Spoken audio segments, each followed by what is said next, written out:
War Eagle, roll tide.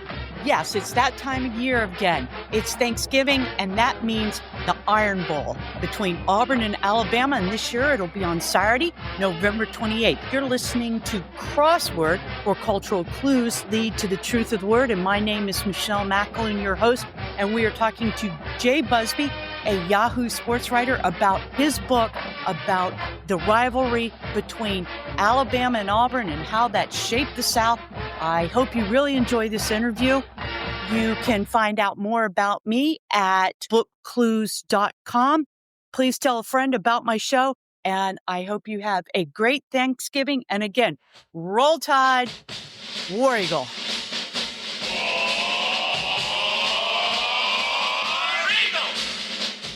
War Eagle or Roll Tide, you're going to want to listen to this one. How Alabama versus Auburn shaped the soul of the South, and it is by none other than a man named Jay Busbee. Jay Busbee is a senior writer for Yahoo Sports, where he's covered the Super Bowl, the Olympics, the World Series, the Masters, the Daytona, the Indy 500, the Kentucky Derby, and the national championships of college football and basketball. You're all over it, aren't you, sports-wise? Yeah, I'm kind of all over the map, but it's a lot of fun. It sounds like, oh my gosh, it sounds like so much fun. His work has been honored by the AP Sports Editors and Best American Sports Writing. He's the author of Earnhardt Nation, a biography of NASCAR's Earnhardt family, which I would love to read that book. That sounds really good. And it's so Alabama. He also writes for a weekly Southern newsletter, Flashlights and a Biscuit. He lives in Atlanta with his family and worships at the Church of SEC football. All right, Jay, welcome to the show. Thank you so much. So glad to be here. And I tip my red Solo cup to you. There you Excellent. go. All right, let's talk about iron in the blood and about this rivalry in the state of Alabama between Auburn University and the University of Alabama. And as you state, there's really nothing like it else in the nation, is there? It really is a different rivalry from a number of the other ones because of both the fact that both schools are in close proximity to each other, relatively speaking. There's no pro sports in Alabama, so this is where everybody's focus goes. And there's a deep, deep intermingling of the Auburn and Alabama families. I mean, you'll have families that have people that went to both schools. You'll have people in your office, people on the golf course, people at the grocery store that you see every single day that went to the other school. And so it's this kind of familiarity breeding both contempt and a weird kind of affection for the other side, that both sides desperately want to win the game, if only because they don't want to have to deal with taking heat for the next 364 days after it comes. But I have to tell you, the men that have coached both Auburn and Alabama are kind of outsized figures. Is that just because I'm from the state of Alabama? But they really capture the national attention. Bear Bryant, Nick Saban, who else is out there? Shug Jordan. These are men that have captured the national imagination. Why is that? Well, they're kind of the apex of what you well, first of all, they win. Okay, that's the main thing. They win football games. I mean, let's just get that started right now. They win football games, and they win a lot of football games. And that's the fastest way to put yourself on the national radar in the most effective way. But beyond that, they're big personalities. They embody more than just X's and O's on the football field. They're about more than just getting the touchdown on the next drive. They embody more than that. They're leaders of men. They have a charisma about them. They have a single-mindedness about them. They might not be the best person to have as your boss or as your best friend or as a family member. They're rather single-minded in their pursuit of football. But when it comes to coaching, there's no equal. I talked to many, many players who have played under these coaches, and it's remarkable the degree to which these coaches influence their life. They were just on campus for 3 or 4 years in their late teens, early 20s, and the lessons that they learned from a Bear Bryant, from a Nick Saban, from a Shug Jordan, from a Pat Dye, carried them with them for the rest of their lives. And so I think that's a great part of it. I mean, they're mythical figures in the state of Alabama, and it's not mythical, I should say legendary. They're very much real, but their powers are almost mythical. So it's well worth focusing on the coaches if you want to get at the heart of what this rivalry is about. One of the best things about your book is not just the history of Alabama football, it's kind of the history of college football. And even from the very beginning, it started with 1892, 1893, at least 1893 is the first Iron Bowl. It Right. starts with a fair amount of drama, and it has been pretty consistent for a long time. What is tremendous about college football is that the elements that we see today, just over the top fan bases, the pageantry, the deep, deep DNA, deep love that people have for these programs, the way that college football just gets you fired up and ready to do incredibly stupid stuff, often with the help of alcohol. That stuff was intrinsic to the game from the very start. And that's what fascinated me about this is that this isn't just a book about, and this isn't just a story about a couple of football teams on the field. It's about a larger cultural significance. It's about a larger societal significance, what these teams and what these schools represent to, to their greater state and to the region as a whole. So it's a lot of fun to see what we saw in college football way back in 1893 is still very much present in the game in 2025. And I like the guy who said, well, college football encourages drinking, and this was like 1913, right? Or Yeah, something. isn't it a good thing that we got drinking out of the college game, isn't it? I mean, it's a good thing that they stamped out that problem early on. That's funny. And I tell you, folks, you say that, the bucket list of items is to go to Tuscaloosa, is go to Auburn, go to these games. But the thing you didn't touch upon was the tailgate. The Southern Yes. tailgate. There is nothing like a Southern tailgate. And you know what? To leave your arteries and your cholesterol medicine at home. Come, if you ever get an invitation to a Southern tailgate and you are out there, you say yes and you cancel everything else and you go. Right? That is absolutely true. I mean, there is just nothing like the kind of camaraderie that you have at a Southern tailgate. Even if you have somebody from the other team, they'll get a little bit of grief, but they'll be welcomed in. The bounty of food, the bounty of drink. Someone's always got a TV hooked up so you can watch the games that are going on elsewhere. They've got it hooked up to a satellite dish. You bring your camp chair, you plop it down, you sit there, and hell, you don't even need to go to the game. You can just sit there. You don't even go to the game. I've been to more than one college football tailgate where I was just like, I'm going to stay here and watch the game from right here. And you put it on TV, and then you can hear the noise from the stadium about 10 or 15 seconds before it comes through the TV. So something big happened one way or the other. But yeah, you're right. It is tremendous. The tailgate experience is unmatched and unparalleled. And you said as early as, I think, 1926, or even earlier than that, they were having tailgates.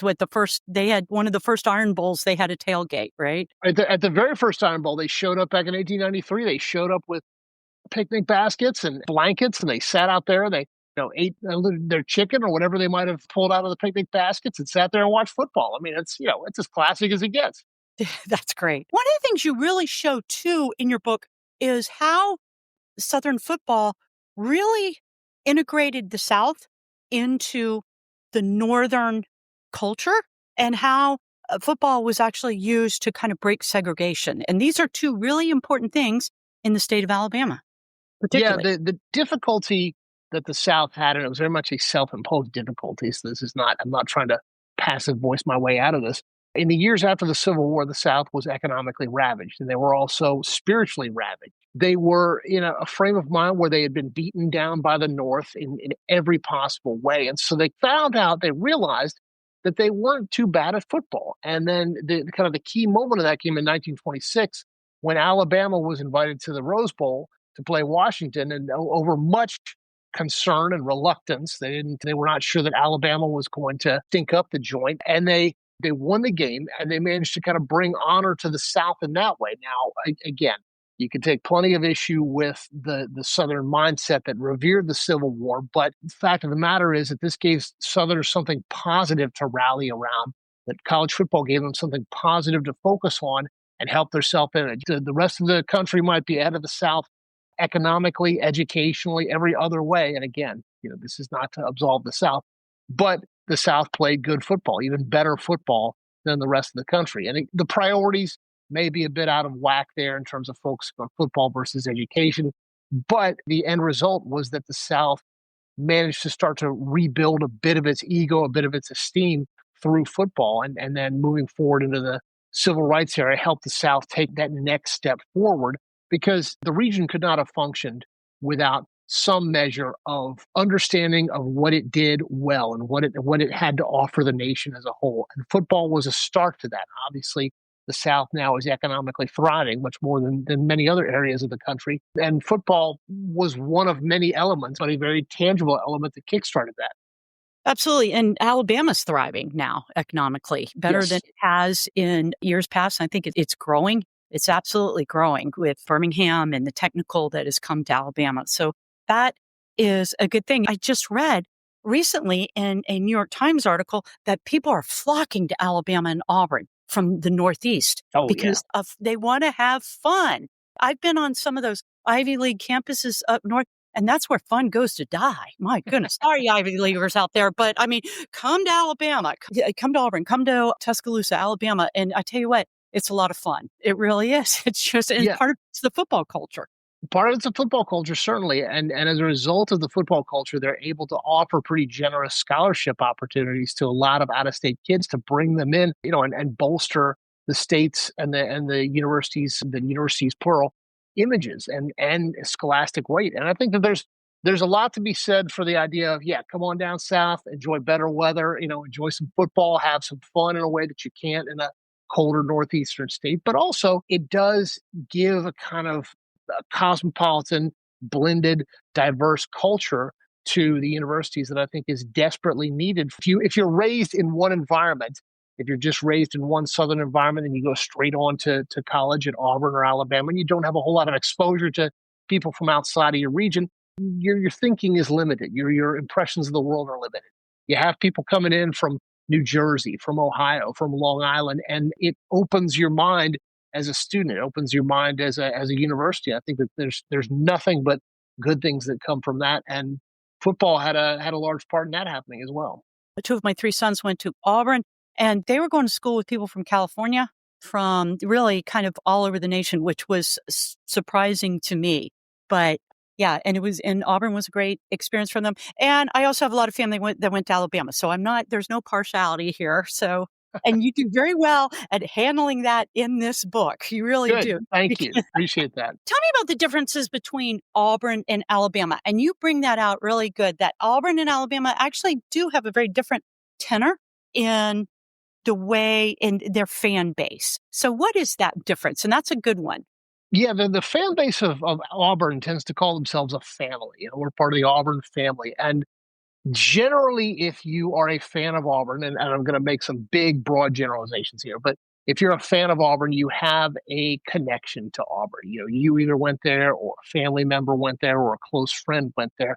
Auburn doesn't really attract the casual fans quite to the degree that Alabama does. And I think that's in large part due to the fact that people tend to bandwagon on a winner. It's indisputable that Alabama has had a much more winning history between the Bear Bryant era and the Nick Saban era than Auburn has. Auburn's got a lot of championships. Auburn's got a lot of things to hang their hat on, and we'll talk about that later. But Alabama has these huge winning dynasties, and people will jump on that, and people want to be a part of that. And so there is the element of Alabama that's kind of the elitist. This is where the state's future leaders go to school to train. And then there's also what they call the dirt road alumni, the people who didn't actually go to the school but still wear the Roll Tide sweatshirts, cheer for Alabama on every Saturday in a way that they don't necessarily for Auburn. Auburn started as an agricultural school. Obviously, it has transcended that immensely. Tim Cook, CEO of Apple, is an Auburn guy. That's all you need to know about how Auburn has outgrown its agricultural roots. But those kind of white collar, blue collar sort of that attitude persists, if not necessarily the facts of it. So it is an interesting dynamic, an interesting contrast between the two, because both of them believe that they are superior to the other in one degree or another for one reason or another. And that's what makes it fun. I mean, it wouldn't be fun if everybody felt that one side was clearly inferior and one side was clearly superior.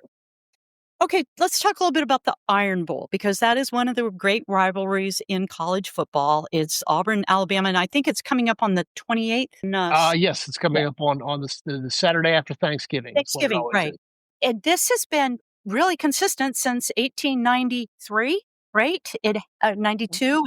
Right. 1893 with a 40-year break in the middle of it, because they got into a bit of a dispute. I mean, there's a lot of pride here on both sides of this rivalry, and they got into a dispute over a bunch of silliness, basically how many players could be involved, what their per diems would be, and that kind of thing. Mythology grew up that there was a huge fight and both sides canceled. That wasn't true at all. It was just a little bureaucratic spat about money. They stopped playing for 40 some odd years. And in that course of that time, both sides went and made new rivals, basically. Alabama's facing Tennessee, Auburn's facing Georgia.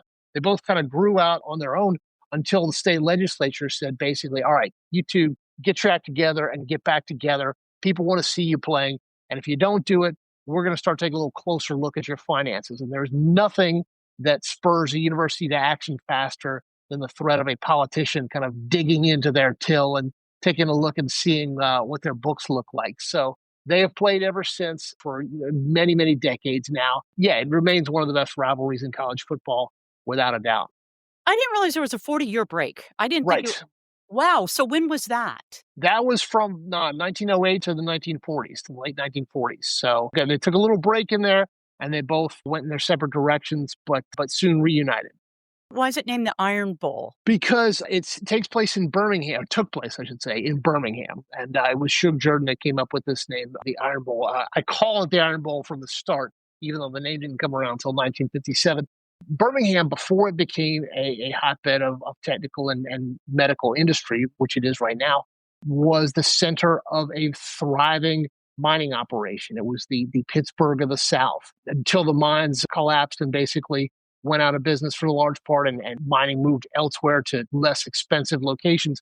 Birmingham was the centerpiece of this. So, it was an iron city. And Shug Jordan was asked at one point if late in one season whether his year was over if he couldn't make it to a bowl game. And he said, no, we still got a bowl game. We've got the Iron Bowl. He kind of offhandedly came up with a name, and it's stuck ever since. And I use it to refer to the games before he said that, just because it's a lot easier. But it's a memorable title, and it's one that reflects the city of Birmingham, where they used to play until 1989, when they started actually playing on the campuses of both schools. I didn't realize also how big the bowls loomed so early in football history. 1953 was the first time that all 4 bowls were televised, or you could watch it on television. I didn't realize, from very early on, that really was important for them to get to a bowl. And so that is something that has developed along with football. Yeah, and it was also a way for the smarter coaches like Bear Bryant to get an extra month of practice out of their guys, because otherwise the schedule would end in late November, and the bowls were scheduled for around New Year's. So if your season was done, that was it. You were done. You couldn't practice anymore. But if you were practicing for a bowl game, then you could definitely keep it going for another month, get another month's head start on the next season. So guys like Bear Bryant definitely were all about that. Okay, the only time I ever saw my dad cry was when Bear Bryant died. And Bear Bryant and my father went to Auburn. His father went to Auburn, right? So, but when Bear Bryant died, a coach of Alabama, such a legend in the state of Alabama. Let's talk a little bit about the boy from Morrow, as you call it. Yes, Morrow Bottom, Arkansas, yes. Yeah, let's talk a little bit about Bear Bryant and why, first thing, how he got his name, which I thought was really interesting. I never knew.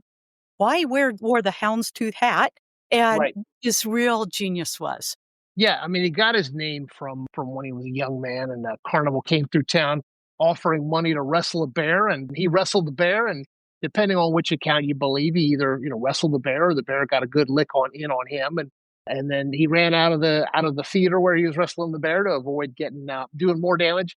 And it turns out that he didn't get paid for it. It's an unfortunate occurrence for him, but he ended up with a good nickname, one that stuck with him for the rest of his life. So he was a deeply charismatic figure, had a voice that was just beyond deep, beyond low, would rumble up. He would bring that terrifying voice to bear on anybody. He was always definitely in support of his players. He would go to the wall for his players, but he would also expect the world out of his players. He would expect his players to give everything that they had in service of the program. And if they did, then he was there with them for life. And if they didn't, he would thank them for their time and send them on their way. And he was the kind of guy that you did not want to disappoint no matter what. And he was, as a result, he was the most famous man in Alabama for many, many years. For 3 decades, he was at the top of the heap there in Alabama. He really was. I mean, and he's still a legend. I mean, people, when you go to the Alabama games, people are still wearing houndstooth. I mean, he is an absolute legend. He had to deal with a lot. I thought he dealt with the segregation. He wanted to recruit his Black players. I mean, he was very realistic, and all these men have been very realistic about that. They knew they were cutting themselves off from talent, but they had to really kind of the winds of politics of Alabama and of the South and of the greater country too.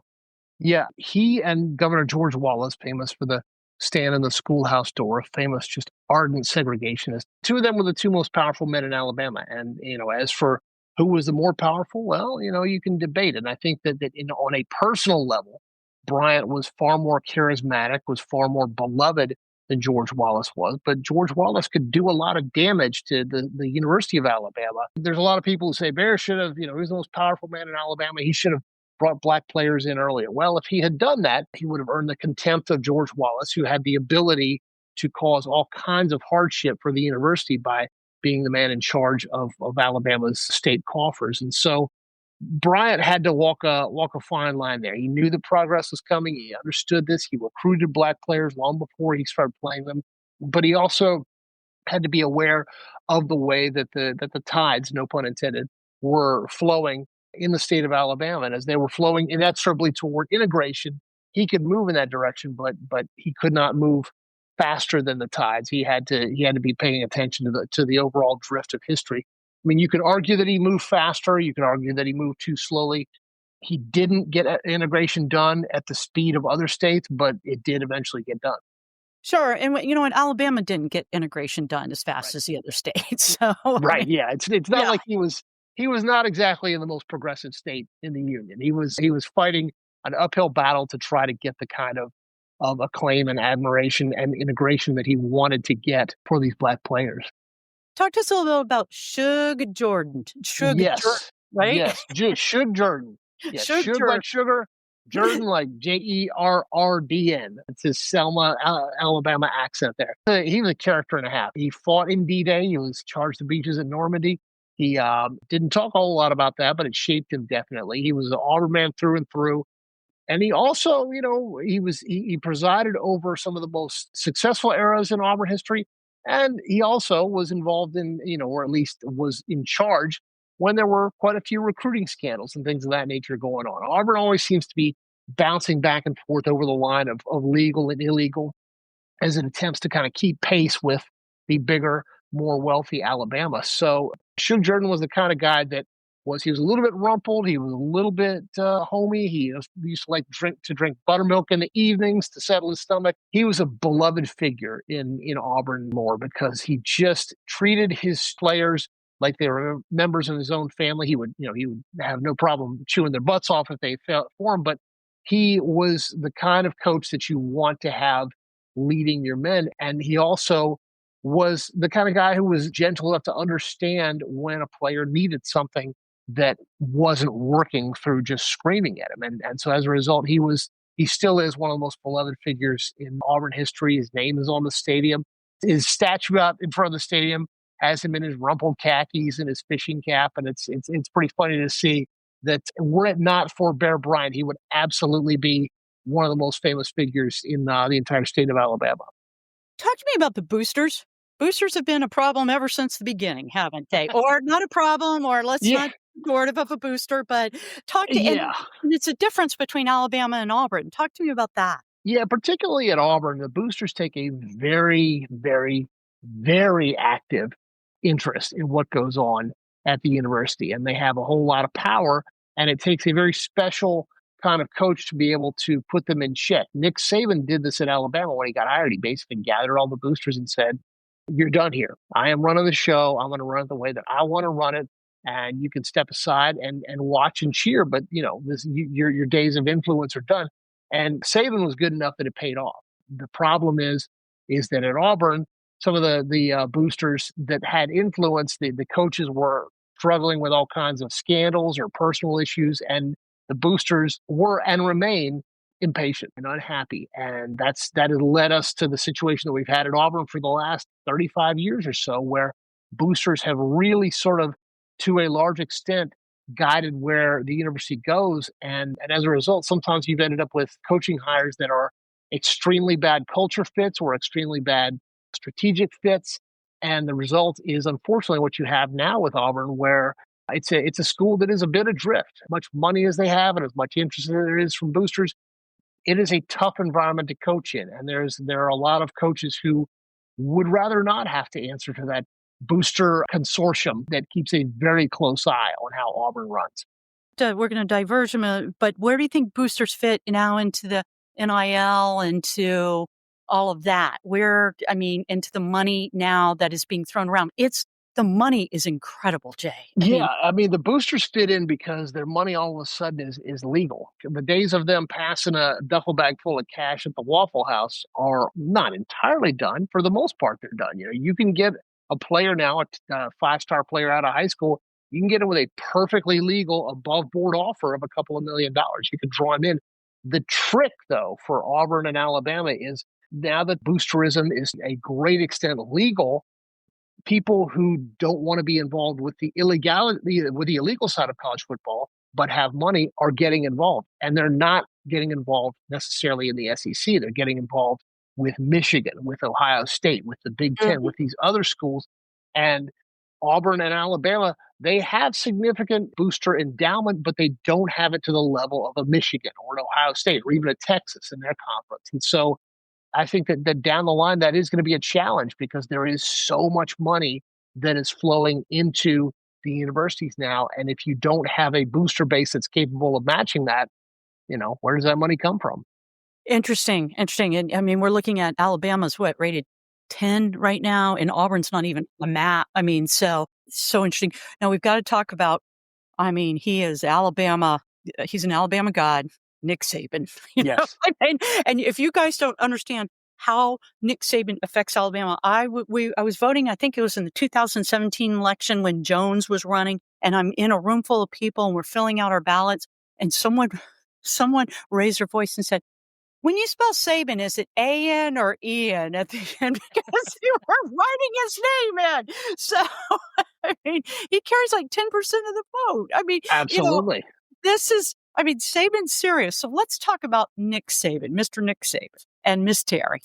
Yes, Nick and Miss Terry are the royal family of Alabama football. They have taken the mantle that Bear Bryant left behind when he retired and then shortly afterward passed away. Saban has been, without a doubt, the best thing to happen to Alabama football and to some people, the worst thing to happen to college football in half a century, because he just was single-minded in his focus of putting together a machine, a self-sustaining machine that simply could not function in today's current college football environment. He would get player after player after player to buy into the idea of Alabama football, and he would have these five-star players who were the most talented player in 5 counties in high school, get them to sign up to be on the bench for 2 seasons or 3 seasons while they waited for their turn with a bunch of other 5-stars.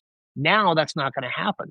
5-star player is not going to be patient enough to sit on the bench for multiple seasons waiting on his turn. He's just going to go and jump over to another school. So regardless of whether you think player empowerment is a good idea or a bad idea, it's here. And Saban saw the writing on the wall and saw the fact that his brand of program building was an anachronism. But while he was there, while he was at Alabama, unstoppable, absolutely unstoppable. And he made every element of that program work in harmony in a way that we have rarely seen throughout any sport, much less college football. And for that reason, he's one of the most successful coaches of all time. Jay, do you think in this current environment, there's a future Nick Saban out there, or could there be a future Nick Saban? And I'm not talking Nick Saban. I'm talking about how he used the process and how he's recruiting. And is that possible, or are those days gone by? It's going to be tough because the players are very, very different. The closest that we have right now is probably Georgia's Kirby Smart, who trained under Nick Saban. I was a coach under Nick Saban for a long time. But the way that Saban put together a program, the way that he kept his players in line, the way that he kept his program all pointed in the same direction, it would take a remarkable figure. I'm not saying that they're not out there, but it would take a combination of charisma and inspiration and victory, the ability to win these games, because that's significant as well. It doesn't matter how good your program building is if it doesn't result in wins. And so, yeah, it takes a remarkable person. I'm sure there is somebody out there. I mean, never say never. I'm sure that in the next 30 years, we will see someone who puts together a winning run like this. But the money is so huge. And when you start to succeed, you attract the money. So, for instance, Ohio State is a defending national champion. Now they could very well win again this year. There's going to be a lot of money dangled in the players and the coaches' faces to pull them away and pull them apart. And we'll have to see whether they are able to sustain that more than just a few years, as opposed to the 15 that Saban was able to. Okay. I don't have a big head for football. I'm going to tell you right up front. That's But okay. do you think this changes the tenor of college football? And I'm not even saying if that's a bad thing or a good thing, because I don't know enough to have an opinion, to be Yeah. honest with you. Yeah. So where do you kind of fall in on this development in light of Auburn and Alabama? Yeah, I think that I am for players getting paid for what they do to generate to be the backbone of this multi-billion dollar enterprise. I think that it's kind of absurd that you had this artificially depressed labor market where the players were not allowed to make any money and the coach were making $10 million a year. There is a bit of a reorganization and reworking, that rebalancing is what I was looking for, to make things a little bit more fair to the players. However, that said, battle of money versus tradition, money wins every single time. And what Absolutely. is so important to college football is the traditions. And I document them all through this book. And I mean, for instance, the Iron Bowl itself, is a deeply traditional game, but it has lost a significant amount of its importance because of the fact that there's so much football that happens after the Iron Bowl now. It used to be that, the Iron Bowl was a winner take all, and you were either in or out. And if you lost, that's it. You lost your national championship chance. Now you have multiple bites at the apple, multiple opportunities to win a national championship. And Alabama has done that back in 2017. They did it. They lost the Iron Bowl and won the national championship. So, there's money is trampling over tradition. And I think that that's a shame to see college football get more and more professionalized and lose more and more of the strange uniqueness that made it so special. It really is. It's kind of the farm teams for the NFL now Right. in a lot of ways. Yeah, it really is. Okay, so what happens when coach becomes governor? What happens? Well, you You start talk to about see what Tommy he's prepared Tuberville. for. Yeah, talking about Tommy Tuberville, who won 6 straight over Alabama and basically rode that all the way to the governor, or rode that to a Senate seat a few years later, and most likely to a governor's seat in Alabama here in a few years from now. You start to see, let me put this delicately as I can, the limits of a coach's powers and abilities and range of knowledge. I mean, just because you can coach a football team to win, 6 games in a row over your rival does not mean that you have a solid grasp of economic policy and the intricacies of government operations. So part of a larger conversation about celebrities in government and Sure, celebrities sure. in the governing. But yeah, it is certainly a fast track to a higher office. If you win big, it's a fast way to get yourself on the ballot and more than likely elected. Wow, it's just absolutely incredible. Okay, let's talk about the programs today. I mean, Auburn's adrift. Alabama, wow. I mean, this is nationally ranked Alabama, and they're 10th. What's going in this? What's Yeah, happening? Alabama has lost a little bit of that swagger. There's not this fear of Alabama that there was before. There was always this fear with the Nick Saban-led teams that eventually they were going to crush you. They were going to grind you down one way or the other. There's not that fear right now. That fear has been usurped by other teams, Ohio State and Georgia and other teams. Alabama is just another very good team right now. There will always be a decent team, but that decent is not good enough for the fans of Alabama. They don't want decent. They don't want number 10. They want to get rid of that 0. They want to be 1, and that's it. Anything short of battling for a national championship each year is an absolute failure. And that's, you can see how that's working out just across the state, because Auburn has flailed and had difficulties all the way around. They just let their current head coach go. They're under an interim head coach now. Alabama has won 9 games the last 2 years. No one is ready to say the coach is here to stay. I mean, just a fascinating situation where the expectations are so phenomenally high that it's difficult for anybody to meet them, and much less someone who does not have the built-in advantages of a Nick Saban. I was surprised to see how small the coaching pool is, though. That's interesting. I mean, it's not a huge pool of people, is it? Yeah, I mean, being a college football coach, it's a hallowed profession. You are a god in your small town, but by the same token, it requires a tremendous range of skills, just from strategic to psychological, to be able to manage not just your players, but the recruits, to manage the expectations of boosters and alumni, to manage all of the complex elements of being the public face of a multi-million dollar, billion-dollar corporation there, the way that you are with Alabama and Auburn both. So it requires a very special kind of individual to be able to A, survive in that environment, and B, thrive in it. And very few can do the first, and almost none can do the second. So yeah, it is not surprising. It's kind of a self-selecting small pool. Any predictions for the game coming up on the 28th, Iron Bowl, Auburn, Alabama? I think that Alabama will win, but I think it will not be easy at all. And I don't think that anybody in Alabama will rest easily on either side of the ball until the game is over, because I think these games always tend to be nerve-wracking, and I think that this year will be no exception. Where are they playing? Are they playing Tuscaloosa, or are they playing in they're in Auburn this year, so yeah, so it breaks very much in Auburn's favor. Oh, that should be good. Well, Jay Busbee, I really appreciate you taking time out of your writing schedule, because you are an active writer and you're on deadline. So I really appreciate you taking time.